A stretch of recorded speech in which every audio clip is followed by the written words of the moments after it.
and the swelling number of civilian casualties. The report also revealing that attacks across Pakistan rose by 45% just in 2024 alone.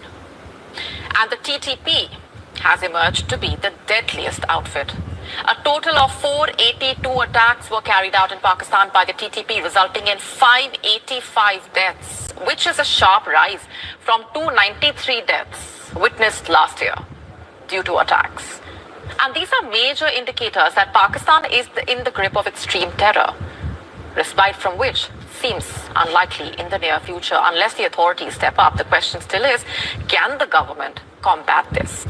And in a somber turn of events, 3 people have been killed in an improvised explosive device attack that left at least 21 critically injured in Quetta. Now, the provincial capital of Balochistan, that is, sources say the explosives were planted in a motorcycle and this was near a police patrol vehicle in a busy market. The target of the blast is still unknown as no group has claimed responsibility for the attack.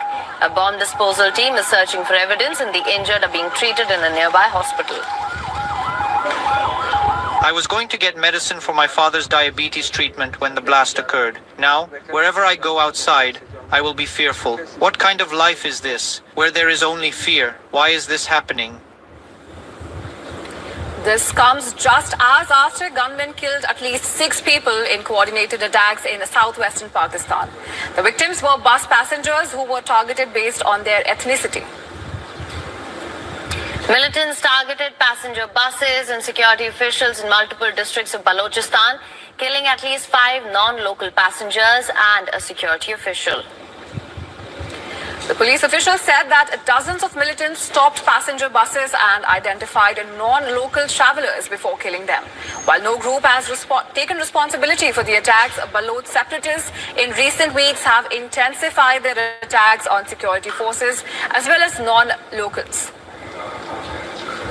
Meanwhile, the Jafar Express that was attacked nearly 16 days ago by Baloch separatists is back on track. The passenger train resumed operations amid tight security. On 11th of March, ethnic Baloch separatists ambushed the train with 450 passengers on board.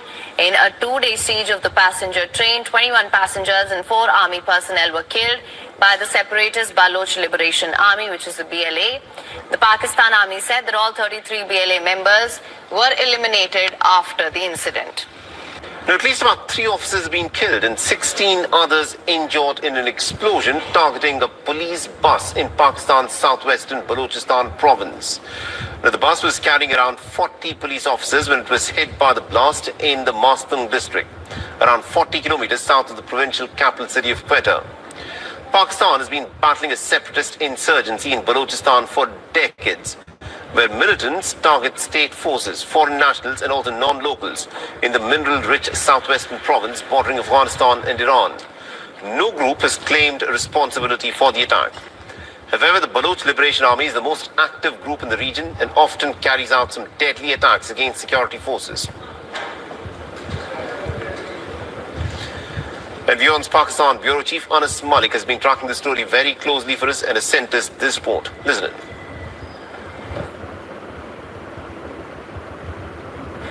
Well, at least 3 personnel belonging to the FC or the Frontier Constabulary have been killed. Another 16 injured in a roadside explosion that targeted a moving convoy of the FC personnel that were coming back from Kalat to Quetta after having completed their deployment.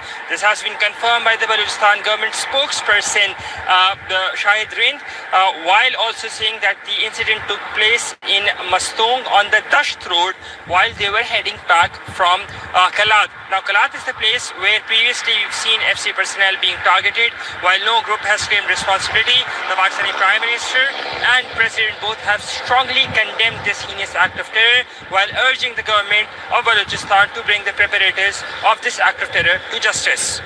Anas Malik in Islamabad, Pakistan for WION World is One. Now, Balochistan remains the biggest security headache for Pakistan. The train hijacked by the Balochistan Liberation Army is the latest episode of surging violence in the province. The hijacking marks a new episode in the Baloch movement, an armed insurgency seeking independence for the mineral-rich regions. WION's Pakistan Bureau Chief Anas Malik visited Balochistan after the recent attacks. Listen in. Well, Well, we're on the highway from Quetta towards Sibbi. The sign reads Sibbi is 120 kilometers. Nadir is